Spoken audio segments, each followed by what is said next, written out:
बिस्मिल्लाहिर्रहमानिर्रहीम। अस्सलाम वालेकुम, वेलकम टू होम कुकिंग। आज मैं बना रही हूँ बकरा ईद स्पेशल में मटन रान रोस्ट। इसके लिए मैंने 2 kg की रान ली थी और इसको रान को मैंने 1 कप सिरका, 1 टेबलस्पून सॉल्ट और 4 से 5 लहसुन के जवे लेके उनको कूट के उनका पानी निकाल लिया था और उसको मिक्स करके सबको, और उसमें इसको आधे घंटे के लिए मैंने डिप कर दिया था। उसके बाद मैंने इसको निकाल के वॉश करके और अच्छी तरह से पानी निकाल लेना, स्टेन कर देना। पानी अच्छी तरह से स्टेन हो गया था। मैंने इसको कट लगा लिए थे इस तरह से दोनों साइड से, और इस फोक से मैं इसको अच्छी तरह से पंच कर लेना है। ये मैंने कर लिया था सारा पंच, थोड़ा सा रह गया था। दोनों साइड से अच्छी तरह से इसको, इससे ये फ़ायदा होगा कि इसके अंदर जो मैरिनेट करेंगे हम मसाला, वो बहुत अच्छा सा रच जाएगा। अब हम इसको मैरिनेट करेंगे। अब इसकी जो मैरिनेशन करनी है उसके लिए मैंने 1 कप दही लिया था,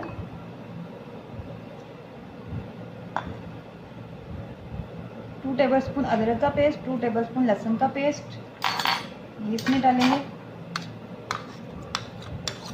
क्योंकि रान ज़्यादा है तो इसलिए हम ज़्यादा डालेंगे। ग्रीन चिली 2 टेबलस्पून, इसका मैंने पेस्ट बना लिया था।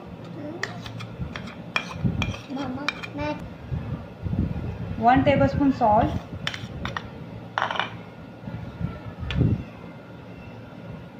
2 टेबलस्पून रेड चिली पाउडर,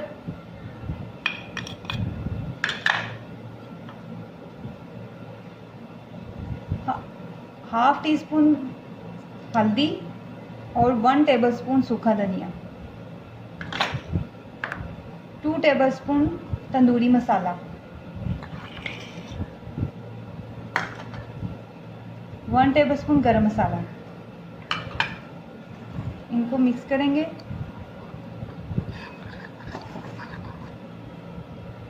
और 1 टेबलस्पून मैं इसमें ज़ीरा पाउडर डालूंगी।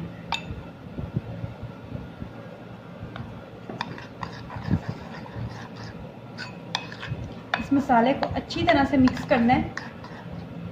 इसी मसाले से इसकी मैरिनेशन होगी। जितना अच्छा हम इसको मसाला लगाएंगे उतना अच्छी हमारी रान बनेगी। ये तो डालेंगे 2 टेबलस्पून बेसन,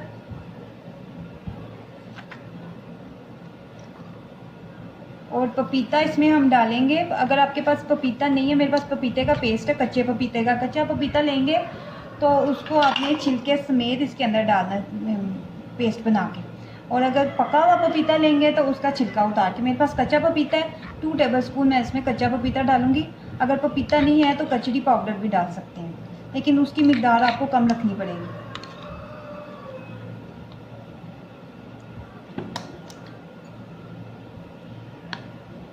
अब इसको अच्छी तरह से मिक्स करना है।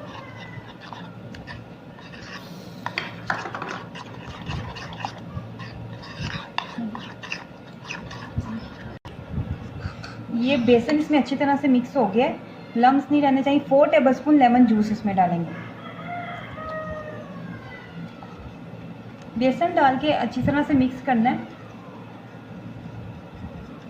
अब हमारी अच्छी सी पेस्ट बन गई है। अब हम इसको रान पे लगाएंगे। सॉल्ट मैंने इसका चेक किया था, मुझे थोड़ा सा कम लगा था, इसलिए मैं 1/2 टीस्पून इसमें और ऐड कर रही हूँ। अब ये मसाला मैं सारा इसके ऊपर लगा दूंगी इस तरह से। पहले इसके अंदर मैं मिक्स करूँगी। जो कट्स लगाए हैं, कट्स के अंदर लगाएंगे तो ज़्यादा अच्छा मिक्स होगा। जितना मसाला इसके अंदर जाएगा उतनी रान अच्छी बनेगी। इसके कट्स के अंदर सारा मैं डाल दूँगी, जहाँ जहाँ भी कट्स हैं। अब दूसरी साइड से मैं लगा रही हूँ। घड़ के आपने इसको मसाला लगाना है, जितना लग सकता है उतना लगाएं। इसको मैंने यहाँ से तोड़ लिया था। ये जो इसकी बोन होती है रान की, ये ज़्यादा लंबी हो जाती है क्योंकि हमने इसको पहले स्टीम करना है। तो ये यहाँ से मैंने इसको तोड़ लिया था। ये वाली इसकी बोन मैं आपको दिखा देती हूँ। ये यहाँ से मैंने इसको तोड़ लिया था। अब मैं इसको स्टोव कर दूँ। रान को मैंने अच्छी तरह से मसाला लगा लिया इसके ऊपर। अब मैं इसको रेफ्रिजरेटर में ओवरनाइट के लिए मैरिनेट करूँगी। कम से कम आप 1 दिन के लिए अगर आप इसको मैरिनेट करेंगे तभी ये अच्छी बनेगी। कुछ घंटों में इसका रिज़ल्ट वो नहीं आएगा जो आप चाहते हैं। इसको आप 2 दिन के लिए भी रख सकते हैं, वो आपकी मर्ज़ी है, आपके टाइम पे डिपेंड करता है। अब इसको मैं ओवरनाइट के लिए रेफ्रिजरेटर में रख दूँगी, उसके बाद फिर हम इसका प्रोसेस स्टार्ट करेंगे। इसको ओवरनाइट के लिए मैरिनेट कर दिया था, अभी अच्छा सा मैरिनेट हो गया, अच्छा सा सारा मैरिनेट हो गया। अब ये इसका जो पानी और जूसेस निकले हैं, इसी के अंदर मैं इसको पतीले में स्टीम करूँगी।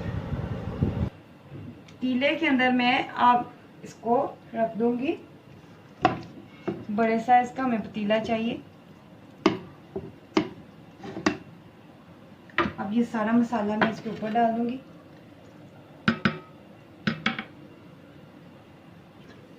ये जितना मसाला है सारा इसके ऊपर डाल देना है।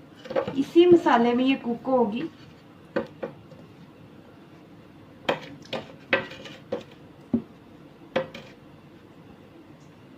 मैं इसमें पानी नहीं डाल रही, पहले मैं इसको कुक करूँगी थोड़ी देर के लिए, 10-15 मिनट के लिए देखूँगी ये कितना पानी छोड़ती है, फिर उस हिसाब से मैं इसको पकाऊँगी।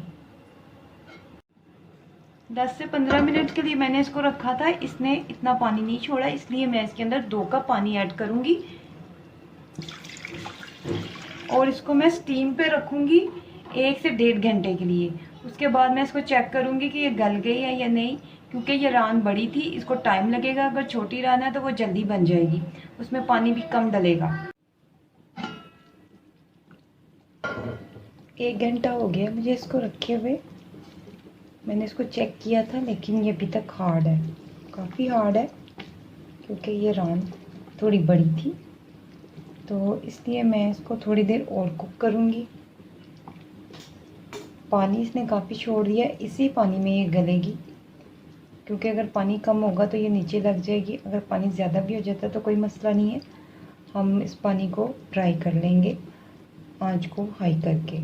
फ्लेम इसका हाई करेंगे तो पानी, एक्स्ट्रा पानी सूख जाएगा। फ़िलहाल हमें इसमें पानी चाहिए क्योंकि ये भी गले नहीं। अभी मैंने इसका फ्लेम काफ़ी लो किया हुआ है। अब मैं इसको दोबारा से ढक के रख दूँगी तकरीबन आधे घंटे के लिए या घंटे के लिए, जब तक ये कुक नहीं हो जाती, अच्छी तरह से गल नहीं जाती। उतने में इसका पानी भी ड्राई हो जाएगा। रान को मैंने पका लिया था अच्छी तरह से, 2 घंटे लगे थे इसको बनने में, और मैंने इसका पानी जो अच्छी तरह से ड्राई कर लिया था। जो एक्स्ट्रा पानी है अब वो आप अगर इसी में हो जाता ठीक है, वरना आप इसको एक्स्ट्रा पानी को थोड़ा सा फ्लेम हाई करके ड्राई कर सकते हैं। ये पानी इसका अच्छी तरह से हो गया, सारा मसाला इसके साथ चिपक गया था। अब मैं इसको ओवन में रखूँगी। हमें सिर्फ इसका कलर चाहिए क्योंकि ये बन चुकी है। अगर आपके पास ओवन नहीं है तो आप इसको तवे पे या फ्राइंग पैन पे भी कलर दे सकते हैं। ये मैंने फॉइल पेपर लिया है, ये मैं एक शीट पे लगाऊंगी और इसको हम इसके ऊपर रखेंगे।